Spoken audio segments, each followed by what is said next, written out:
Good morning student. मागच्या तासिकेमध्ये आपण बघितलं होतं की दादला हे भारूड की एकनाथ महाराजांनी कशा रूपकांमधून मांडलेलं आहे, प्रतीकांमधून मांडलेलं आहे आणि कशा संबंधात आहे, नाही का. तर आज आपण उर्वरित त्याचा भाग पाहणार आहोत. अंबामध्ये एक स्त्री, जीवरूपी स्त्री काय मागण्या करत आहे जगदंबेकडे आणि तिला काय नवस बोलत आहे हे आपण बघणार आहोत. तर सर्वप्रथम मी तुम्हाला भारूड म्हणून दाखवते, नंतर अर्थ बघूया आपण. तर सत्वर पावग मला भवानी आई रोडगा वाहीन तुला. एक गेय्यता या भारुडामधून आपल्याला दिसून येते. कुठेतरी विनोद आहे, गेय्यता आहे, नाट्यस्वरूप आहे. असं एकनाथांचे विवेकरूपी आहे. असं एकनाथांच्या भारुडांमधलं जणू काही हे काय म्हणू आपण, रूपकं आणि प्रतिमांचा वापर करून घेतलेलं आणि लिहिण्यात आलेलं हे भारूड अतिशय लोकप्रिय असं झालेलं आहे. वेगवेगळ्या गायकांनी ते गायलेलं आहे आणि कुठेही तुम्ही शोधाल किंवा तुमच्या कानावर हे शब्द आपल्याला पडलेले आहेत. अत्यंत लोकप्रिय झालेलं हे भारूड. आपण त्याची सुरुवात करू. सत्वर पावग मला भवानी आई रोडगा वाहीन तुला. सासरा माझा गावी गेला तिकडेच खपवी त्याला. सासू माझी जाच करती लवकर निर्दाळी तिला न. भवानी आई रोडगा वाहीन तुला. जाऊ माझी फडफड बोलते बोडकी करग तिला. जाऊ माझी फडफड करते बोडकी करग तिला. भवानी आई रोडगा वाहीन तुला. नंदेचे पोर किरकिर करते खरूज येऊ दे त्याला. दादला मारुनी आहुती देईन मोकळी करग मला. एका जनार्दनी सगळीच जाऊ दे एकटीच राहू दे मला. अशी ही जीवरूपी स्त्री जगदंबेकडे विनवणी करते. जर अर्धशः आपण त्याचा अर्थ घेतला, आपल्याला वाटेल की एकनाथांसारखा एवढा सर्वश्रेष्ठ संत आणि अशा प्रकारचं भारूड तो कसं काय लिहितो, नाही का. आपल्याला याचा अर्थच माहीत नसेल तर आपण हा विचार करू शकतो. परंतु एकनाथांच्या या भारुडावर जेव्हा सूक्ष्म पद्धतीने आपण विचार केला, त्यांच्या पद्धतीने विचार केला, कारण एक संत होते, महान संत म्हणून ओळख आहे वारकरी संप्रदायात त्यांची, तर आपल्याला खरोखरच ती स्त्री, जी काही जीवरूपी स्त्री ही मागणं जगदंबेकडे करत आहे, ती नवस बोलत आहे. हा काय आहे? नवस आहे. ती नवस बोलून राहिलेली आहे. हे छोटे छोटे जे शब्द आहेत ते तुम्ही लक्षात ठेवाल की अंबा हे भारूड कशासाठी गायल्या गेलं किंवा म्हटल्या गेलं, तर तिचा उद्देश काय आहे, असा जर एखादी छोटासा प्रश्न तुम्हाला आला तर हा एक नवस बोलत आहे स्त्री. तर ती जीवरूपी स्त्री संसारात विविध प्रकारच्या तापांनी पोळली गेली. जीवन जगताना माणूस अनेक संघर्षांना, अनेक समस्यांना तोंड देत असतो आणि अशातच ही स्त्री अनेक प्रकारच्या तापांनी पोळली गेली. तिच्या पूर्वपुण्याईने तिला काय झालं आहे तर वैराग्य प्राप्त झालं, अशी ही स्त्री आपल्याला इथे दिसते. तर तेव्हा जिला संसार व्यापातून मुक्त व्हावं असे वाटत आहे. आता शेवटची ओळ वाचा. एका जनार्दनी सगळीच जाऊ दे एकटीच राहू दे मला. असं तिला का वाटावं, तर कुठे तरी तिला लागलेली काय आहे, ही एक ओढ आहे परमेश्वराची, परमार्थाची. तर ती काय म्हणते, मला या संसार व्यापातून मुक्त व्हावे असे वाटते व ती देवीला नवस बोलते. अशा वेळेस ती देवीला नवस बोलते. या दुःखातून मुक्त होऊ पाहणाऱ्या स्त्रीरूपकाचे वर्णनच इथे जणू काय केलं आहे एकनाथ महाराजांनी आपल्या भारुडात केलेलं आहे. हे संपूर्ण काय आहे, एका स्त्री रूपकाचे वर्णन आहे की तिच्या मनातल्या काय काय इच्छा आहे, आकांक्षा आहे, कल्पना आहे, विवेक आहे. तर अशा प्रकारच्या त्या कल्पना. तर मग ही जीवरूपी स्त्री म्हणते, जगदंबे मी तुला काया वाचा मनाचा रोडगा वाहते. जे काही आपल्या मनामध्ये चालत, शरीररूपी माणसामध्ये अनेक कल्पना असतात, विचार असतात, नाही का, वेगवेगळे. कधीकधी काही विचार आपल्याला परमात्मापासून दूर खेचण्याचा प्रयत्न करत असते.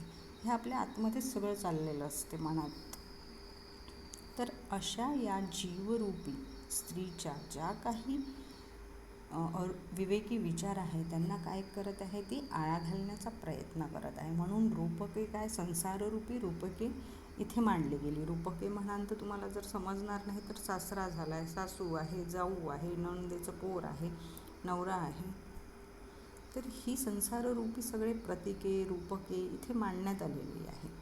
प्रतिमा इथे घेऊन एक नाट्यस्वरूप प्राप्त करून दिलं आहे त्या भारुडाला. तर शब्दशः अर्थ न घेता हा सूक्ष्म अर्थ या भारुडातून आपल्याला घ्यायचा आहे आणि हाच अर्थ इथे लागू पडतो. तर आपण बघू की काया मनाचा रोडगा वाहीन तुला, तू सत्वर पाव ग मला. म्हणजे मी मला स्वतःला तुला अर्पण करते, पण हा माझा नवस तू काय कर, स्वीकार कर आणि मला या सगळ्या संसार पाशातून तू मुक्त कर, अशी ती विनवणी करते देवीकडे. तर माझा अहंकार रूपी सासऱ्याला काय म्हटलं आहे, तर जो काही माझा अहंकार आहे तो कोण आहे, माझा सासरा आहे. तो कुठेतरी परगावी गेला, त्याला तू सध्या तरी माझ्या देहात सामील होऊ देऊ नको, समावेश त्याचा होऊ देऊ नको. त्याला तिकडेच कुठेतरी तू खपव, नाहीतर मी माझं देहभान सगळं व्यर्थ आहे. ही जाणीव जेव्हा तिला होते तेव्हा ती त्या अहंकाररूपी सासऱ्याला तिकडेच कुठेतरी खपू दे असा नवस बोलते. तर सासरा म्हणजे तिचा सासरा आहे का, तर नाही. तो कोण आहे, तिचा अहंकार आहे. तर जी कल्पना ही सासू अनेक संकल्प विकल्प तिच्याकडून करून घेत आहे आणि असे संकल्प विकल्प करताना तिच्याकडून अनेक पापपुण्य होत आहे. त्यामुळे या माझ्या जीवाला काय होत आहे म्हणते ती, त्रास होत आहे. तिचा कायमचा निकाल लाव तिकडेच. आणि तिचा अशी ही सासू म्हणजे काय आहे, कल्पना आहे, विचार आहे. तर हिचा मला काय होते, खूप जाच करते, लवकर निर्दाळी तिला, म्हणजे तिला कुठेतरी संपू दे माझ्यामधून, अशी ती नवस करत आहे. ही कारण ती माझ्याकडून अनेक प्रकारचे पापपुण्य करून घेत आहे. जे मला करायची इच्छा नाही अशा गोष्टी ती माझ्याकडून करून घेते. म्हणून तिला लवकर निर्दाळ, तिला लवकर संपव. जाऊ माझी फडफड बोलते, बोडकी कर ग तिला. आता जी काही जाऊ आहे ती काय आहे, इच्छा आहे. जाऊ तिची इच्छा, म्हणून इथे घेतलं आहे, जाऊ माझी फडफड बोलते, बोडकी कर ग तिला. ही इच्छारूपी माझी जी जाऊ आहे ती काय करत आहे, तर अति त्रास देत आहे तिला, इकडे तिकडे कुठेतरी नेत आहे. मी तिला दबून ठेवण्याचा प्रयत्न करते, पण माझी जाऊ ती अति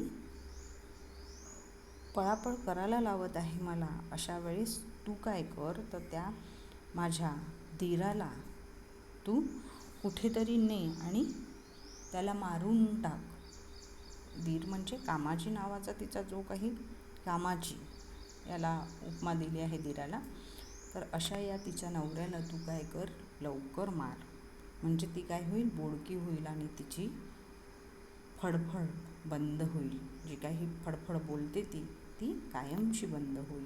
म्हणून तू तिला, तिच्या नवऱ्याला पहिले संपव, म्हणजे तिला बोडकी कर, असं ते म्हणत आहे. नंदेची पोर किरकिर करते, खरूज येऊ दे त्याला.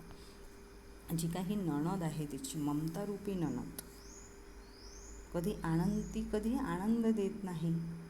आणि तिचं पोरगं म्हणजे द्वेष आहे.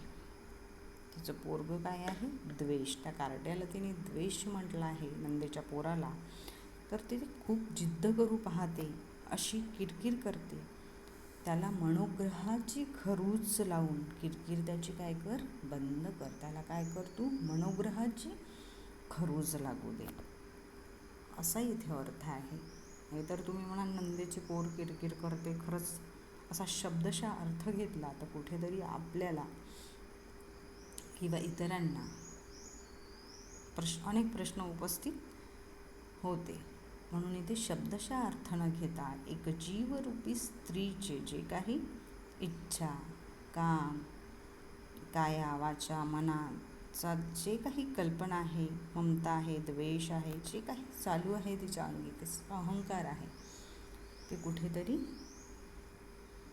त्या या संसाररूपी रूपकाच्या माध्यमातून इथे मांडण्यात आल्या. म्हणूनच इतकं सुंदर ते आपल्याला वाटते भारुडं ही ऐकायला. आणि एक सुंदरशी गेयता म्हणजे जे गाता येते आपल्याला.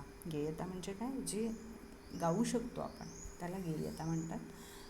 तर असं सुंदर असं भारुड इथे एकनाथ महाराजांनी लिहिलेलं आहे. म्हणजे किती खोलवर विचार त्यांचे, त्याचा थांगपत्ताही आपल्याला कुठेतरी लागू शकत नाही.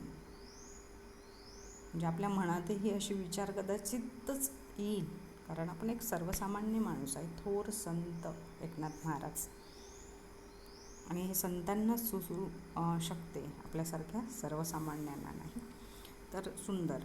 तर नंदेचे पोर किरकिर करते, खरूज येऊ दे त्याला. म्हणून कुठेतरी मनोग्रहाची त्याला काय लागू दे, तू खरूज लागू दे. म्हणजे काय होईल, त्याची किरकिर बंद होईल असं ते म्हणतात.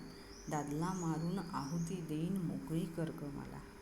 आणि जे काही मग शेवटी ती म्हणते, दादला मारून म्हणजे तिचा अविवेक हा काय आहे, तिचा नवरा आहे. अविवेक हा तिचा नवरा आहे. म्हणजे त्या नवऱ्याचं नाव काही अविवेक नाही बरं, तर काय आहे अविवेक, म्हणजे आपल्यामध्ये असलेला जो काही कामरूपी धेनू आहे, त्याला काय म्हणतो आपण, अविवेक. मी लग्न केल्यामुळे अहंकार म्हणजे तिचा सासरा, कल्पना तिची सासू, ममता तिची नणद, इच्छा तिची जाऊ, हे सगळं तिला लागू झालेलं आहे. म्हणजे जन्मरूपी स्त्री जेव्हा जन्माला आली, तिच्या मागे हे सगळं आलेलं आहे असं तिला म्हणायचं आहे. इच्छा ही माझी जाऊ मागे लागले आहे. आता या अविवेक नवऱ्याला मी ज्ञानाने आहुती देऊन संपवू पाहत आहे, तरच मी या सगळ्यातून काय होईल, मुक्त होईल.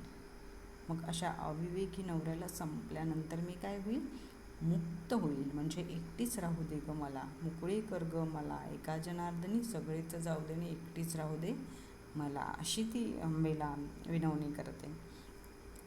तर अशा या अविवेकी रूपी नवऱ्याला ज्ञानाग्नी आहुती देऊन टाकते, तरच मी सगळ्यातून काय होईल, मुक्त होईल, अशी ती विनवणी करते. आणि उद्धाराची तीव्र तळमळ लागलेली ही स्त्री अंबादेवीला विनवते की तुझ्या माझ्यामध्ये येणाऱ्या सर्व विकारांना तू घालव.